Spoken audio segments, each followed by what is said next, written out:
찬송하시겠습니다. 407장 찬송가 407장입니다. 구주와 함께나 주었으니 구주와 함께나 살았도다. 영광의 그날에 이르도록 언제나 주만 바라봅니다. 언제나 주는 날 사랑하사 언제나 새 생명 주시나니 영광의 그날에 이르도록 언제나 주만 바라봅니다. 마음속에 시험을 받을 때와 무거운 근심이 있을 때에 주께서 그때도 같이 하사 언제나 나를 도와주시네. 언제나 주는 날 사랑하사 언제나 새 생명 주시나니 영광의 그날에 이르도록 언제나 주만 바라봅니다. 뼈아픈 눈물을 흘릴 때와 쓰라린 마음으로 탄식할 때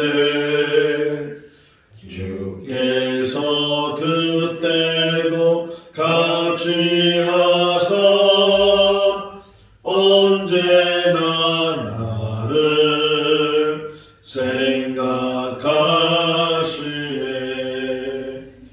언제나 주는 날 사랑하사 언제나 새 생명 주시나니 영광의 그날에 이르도록 언제나 주만 바라봅니다.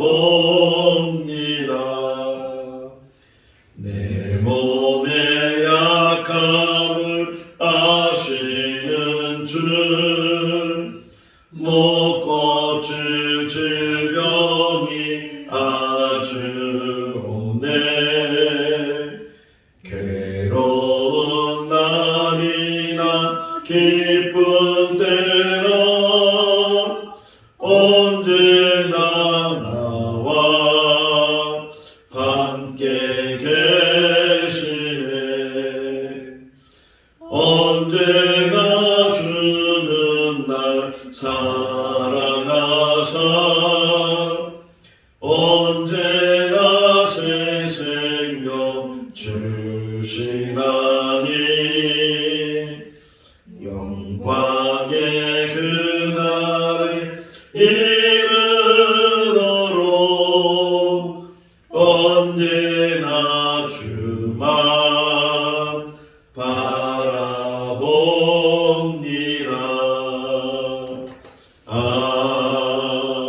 아멘. 사도행전 7장 38절에서 45절 말씀입니다. 사도행전 7장 38절에서 45절 말씀 시내산에서 말하던 그 천사와 우리 조상들과 함께 광야 교회에 있었고 또 살아있는 말씀을 받아 우리에게 주던 자가 이 사람이라. 우리 조상들이 모세에게 복종하지 아니하고자 하여 거절하며 그 마음이 도리어 애굽으로 향하여 아론도로 이르되 우리를 인도할 신들을 우리를 위하여 만들라. 애굽 땅에서 우리를 인도하던 이 모세는 어떻게 되었는지 알지 못하노라 하고. 그때 그들이 송아지를 만들어 그 우상 앞에 제사하며 자기 손으로 만든 것을 기뻐하더니 하나님이 외면하사 그들을 그 하늘의 군대 섬기는 일에 버려 두셨으니 이는 선지자의 책에 기록된 바 이스라엘의 주여 너희가 광야에서 40년간 희생과 제물을 내게 드린 일이 있었느냐. 몰록의 장막과 신네판의 별을 받들었으며 이것은 너희가 돌아보자 하여 만든 형상이로다. 내가 너희를 바벨론 밖으로 옮기리라 함과 같으니라. 광야에서 우리 조상들에게 증거의 장막이 있었으니 이것은 모세에게 말씀하시니라 명하사 그가 본 그 양식대로 만들게 하신 것이라. 우리 조상들이 그것을 받아 하나님이 그들 앞에서 쫓아내신 이방인의 땅을 점령할 때에 여호수아와 함께 가지고 들어가서 다닐 때까지 이르니라. 아멘. 할렐루야. 아멘. 신약 성경은 27권으로 되어져 있고 대부분의 그 성경은 저자가 누구인지 정확히 우리는 알 수가 없죠. 신학자들이 많은 연구 속에서 마태복음은 마태가 기록하고 마가복음은 마가가 기록하고 이런 식으로 그 성경의 마태복음부터 요한계시록까지 그래도 누가 썼다라고 하는 그런 저자들이 있는데 딱 하나만 없어요. 그게 히브리서예요. 히브리서는 예전에는 바울이 썼다고 했는데 근래에 와서 20세기, 21세기 와서는 그 히브리서는 바울이 쓴 것이 아니고 그렇다고 해서 또 누가 썼는지 알지도 못하고 그래서 이제 주석이나 이런 이야기를 보면 저자 미상 이렇게 되어 있어요. 누가 썼는지 모르지만 근데 중요한 것은 그 히브리서 내용을 보면 구약에 대해서 너무나도 잘 알고 있고 또 더불어서 예수님에 대해서도 너무나도 잘 알고 있어요. 그러니까 구약의 성경을 꿰뚫고 있고 더불어서 예수님과 구약의 관계가 어떤 관계인지 그러면서도 그 히브리서의 중심은 예수 그리스도 어제나 오늘이나 영원토록 동일하신 분이 예수 그리스도이시다. 이렇게 히브리 기자가 말하는 것처럼 예수 그리스도는 영원하신 분이시다. 그러면서 시작이 뭐냐면 예수님은 비교할 수도 없는 분이시지만 혹이나 비교해본다고 해도 천사보다도 우월하신 분이 예수 그리스도이시고 또 오늘 등장했던 모세보다도 우월하신 분이 예수 그리스도이시다. 원래 이스라엘 사람들은 제사장을 세울 때 레위 지파에서 제사장을 세워요. 근데 예수님은 레위 지파가 아니고 유다 지파에 속하는 그런 분이신데 그런데도 그분은 제사장이시다. 그것도 대제사장이시다. 그러면서 설명하는 게 멜기세덱의 예를 들어요. 창세기 15장에 14장에 나오는 멜기세덱 이제 아브라함이 조카 롯을 구했고 왔을 때 그 살레망 멜기세덱 제사장인 그가 이제 아브라함을 맞이하게 되고 그를 축복하게 되고 그 멜기세덱처럼 예수님께서는 레위 지파는 아니시지만 오히려 영원하신 제사장이다. 이런 식으로 이제 히브리서를 보면 예수님이 중심이 되어 있고 그리고 예수님에 대해 설명하기 위해서 모세도 등장하고 여러 가지 구약의 이야기들이 등장해요. 마찬가지로 지금 이렇게 긴 서론을 이야기한 것은 스데반의 설교가 그렇다는 거예요. 지금 스데반의 설교를 지금 계속 우리가 보고 있는데 스데반의 설교의 요지는 예수님이 누구신가 이거를 이야기하기 위해서 구약에 있는 아브라함을 등장시키고 또 이스라엘 백성들이 왜 애굽에 살았는가 거기에 대해서 요셉을 등장시키고 그래서 400년이 지났는데 이 400년이 지나는 과정도 다 아브라함과 하나님이 약속하셨던 그런 그 횃불 언약이라는 하는 그런 언약 속에서 그 모든 일들이 이루어져 가고 있는데 400년이 될 쯤에 모세가 등장을 하게 되고 모세가 이스라엘 백성을 다시금 아브라함에게 약속했던 그 가나안 땅으로 인도하게 된다. 그러면서 애굽에서 나오는 이야기나 또는 홍해를 만나고 또는 광야, 수르 광야, 신 광야, 르비든 광야 이런 광야를 지나는 이야기를 다 생각해요. 그러면서 이제 오늘 본문이 뭐냐면 시내산에 도착했을 때 시내산에 도착한 이스라엘 백성들이 어떤 모습이었는가 이런 것을 지금 간단하게 지금 또 스데반이 설명을 하고 있어요. 그 모든 요지가 지금 예수님께 맞춰져 있고 오늘 또 말씀 안에는 뭐냐면 마지막 뒷부분의 44절 말씀에 보면 성막을 만드는 이야기가 나와요. 그러니까 모세를 통해서 하나님께서 말씀을 주시고 오늘 이 38절에 보면 그 말씀이 어떤 말씀이냐 살아있는 말씀입니다. 할렐루야. 우리가 가지고 있는 이 성경은 살아있는 하나님의 말씀인 줄로 믿습니다. 돌에 새긴 십계명이지만 돌에 새겼다고 해서 죽은 말씀이 아니고 돌에 새길 정도로 아주 중요할 정도로 이 하나님의 말씀인데 그 말씀은 살아있는 것이고 그 말씀은 멀리 있는 것이 아니고 신명기에 보게 되면 너희 가까이에 있고 너희 입에 있다. 너희 마음에 있다. 그리고 신명기 6장 6절 말씀에 보면 그 말씀을 마음에 새기라 그랬어요. 어쨌든 시내산에 도착을 해서 모세는 하나님의 부르심을 받아서 시내산 위로 올라가게 되고 그리고 그 백성들은 밑에서 기다리고 있었어요. 그런데 좀 모세가 일찍 내려오면 좋겠는데 모세가 하루가 지나고 이틀이 지나고 일주일이 지나고 열흘이 지나도 모세가 내려오질 않는 거예요.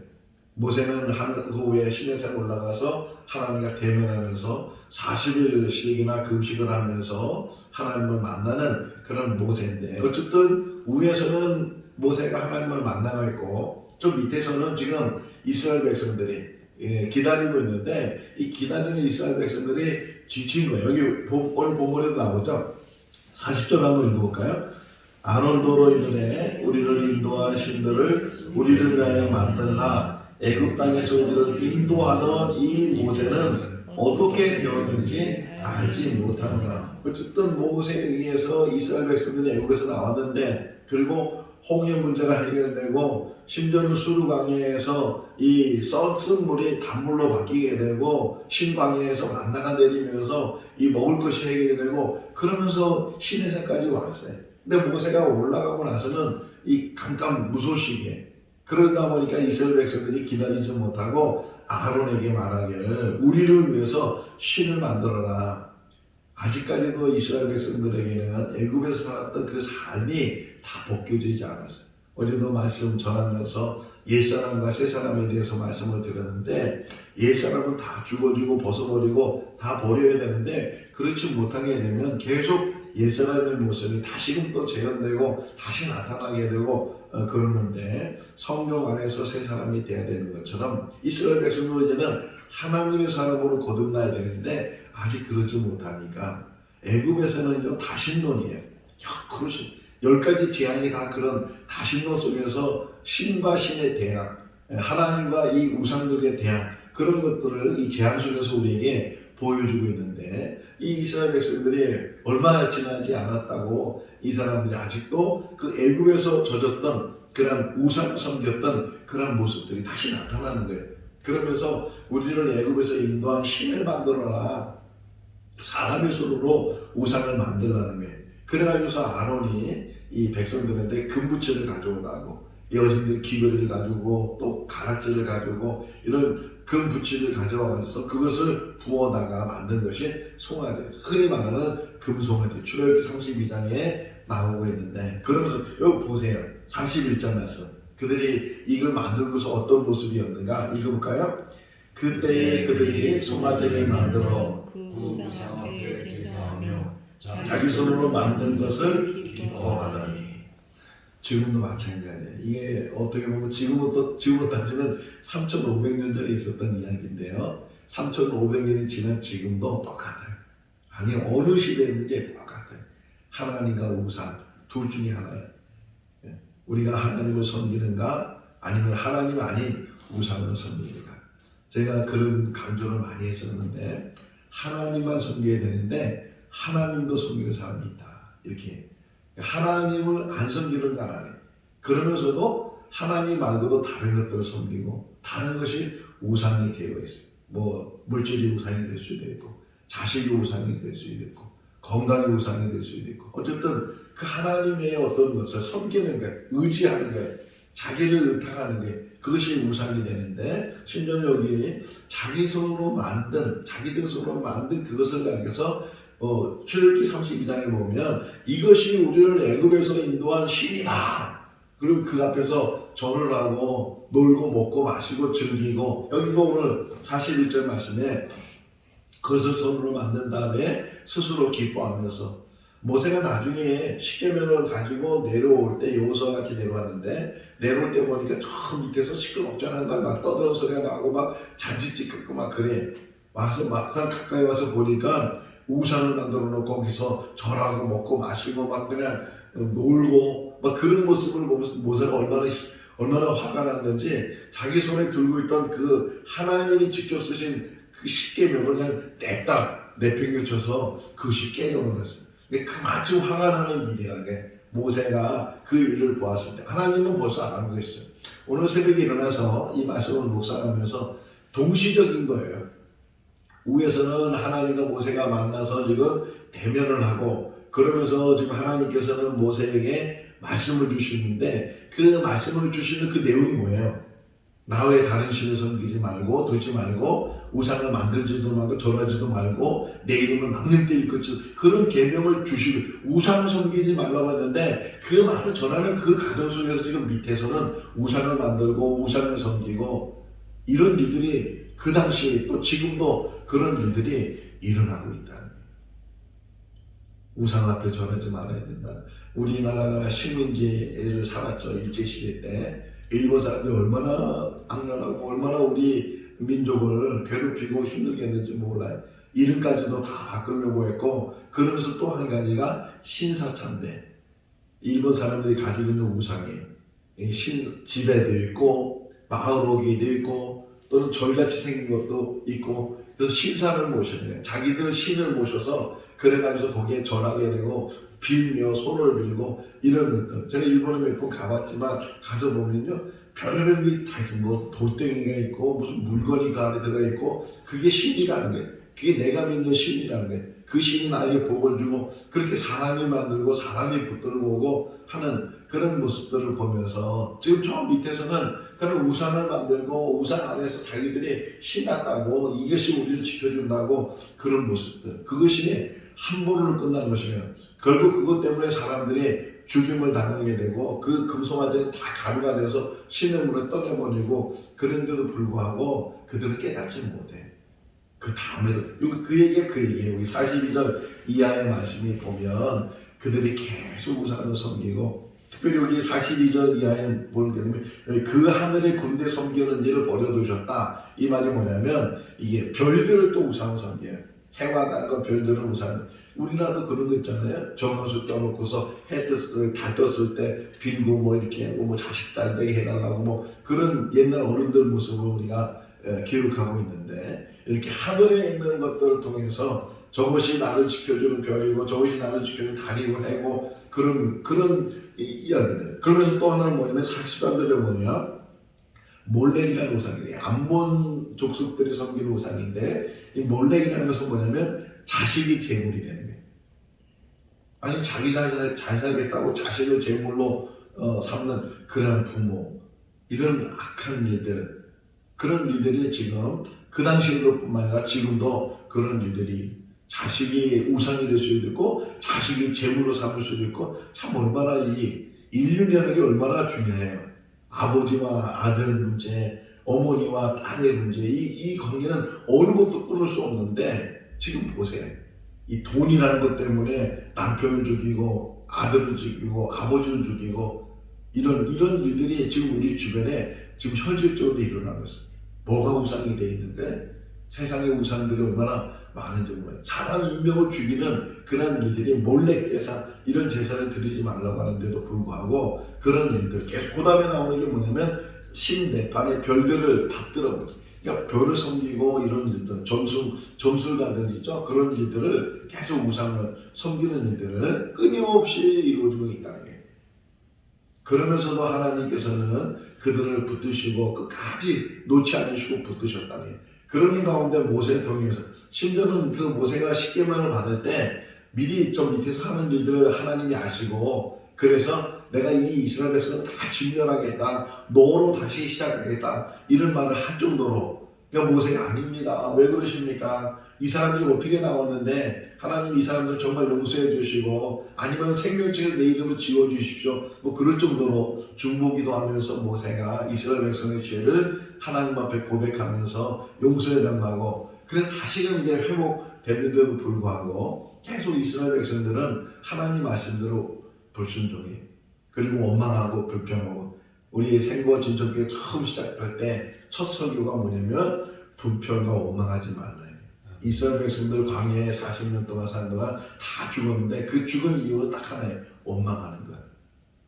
이 땅에 사는 날 동안 물론 내 뜻대로 되면 좋겠지만 내 뜻대로 되지 않는 일들이 더 많잖아요. 그런 가운데 원망하지 말고 불평하지 말고 낙심하지 말고 좌절하지 말고 더 그럴수록 하나님만 바라보는 하나님만 의지하고 하나님만 바라보고 사람은 언제든지 돌면 언제든지 가까운 사람 같은데 더 멀어지고 더 친구 같은데 원수가 되고 이게 인간관계의 모습들인데 사람 때문에 실망하지 말고 오직 주님만 바라보면서 주님만 의지하면서 오직 말씀 붙들고 사는 우리의 삶이 돼야 될 줄로 믿습니다. 이런 우상숭배 이런 것들을 다 결국은 이 사람들이 바벨론까지 끌려가는 얘기가 나와요. 아모스에 나오는 바벨론으로 인해서 그들이 벌을 받게 되고 북이스라엘 망하고 남유다가 망하고 아수르에 망하고 바벨론을 망하고 다 잃어버리는데 이 모든 이유들이 뭐냐? 우상숭배라는 사무엘 상하, 열왕기 상하, 역대 상하 이게 역사잖아요. 이스라엘 역사. 이 역사 속에서 계속 반복되는 게 뭐냐? 우상이에요. 우상. 결국 우상 앞에 그들이 무너지게 되고 나라를 잃어버리게 되고 자기 모든 것들을 잃어버리게 되는데 우리 역시도 마찬가지. 우상 앞에 있으면 잘 될 것 같고 형통할 것 같고 자기 뜻대로 될 것 같고 근데 그것은 잠시 혹이나 잘 된다 할지라도 그것은 하나님의 뜻이 아니기 때문에 잘 되는 것이 잘 되는 것이 아니고 오히려 잘 되는 것이 망하는 지름길이다. 오히려 하나님 섬기는데 막 안 되고 힘들고 뭐 여러 가지 시험이 있고 환난이 있고 오히려 그런 것들을 잘 인내하고 이겨나갔을 때 그것이 우리에게 진정한 복이 되는 줄로 믿습니다. 산고의 고통이라 하잖아요. 애를 그냥 낳는 게 아니에요.